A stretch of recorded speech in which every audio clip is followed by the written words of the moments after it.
Ma je, bravo, je. Dobro. Uroce je gore. Kako onoga pali snage ovdje, da meni je opasno da imate ona meni jedno vrijeme. Šta govori, Rade, je li njemu funkcionira što?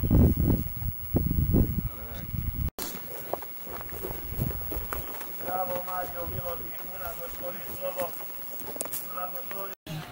Zdravo Marijo, milosti puna, Gospodin s tobom, blagoslovljena ti među ženama i blagoslovljen plod utrobe tvoje, Isus. Ženama i blagoslovljen plod utrobe tvoje, Isus. Djevice časna, djevice hvale dostojna.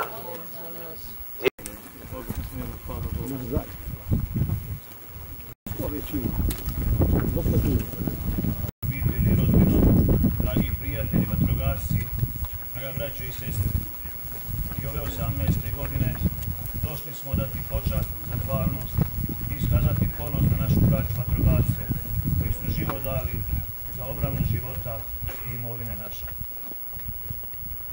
Na početku pozdravljam sve okupljene, osobito pozdravljam našega domladena Parlova, mog profesora bivšega sa KBF-a u Splitu, koji će predvoditi današnje slavlje.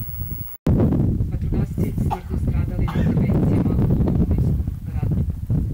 Pavle Osvald, Nikola Klarić, Josip Bajić, Milenko Kolimac i Marija Sari. U ime Otca i Sina i Duha Svetoga, Gospodin, pa rekao bih čak i ponosan.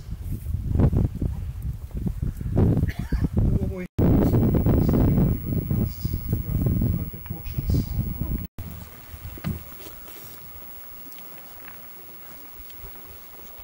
draga braćo i sestre, obratimo se.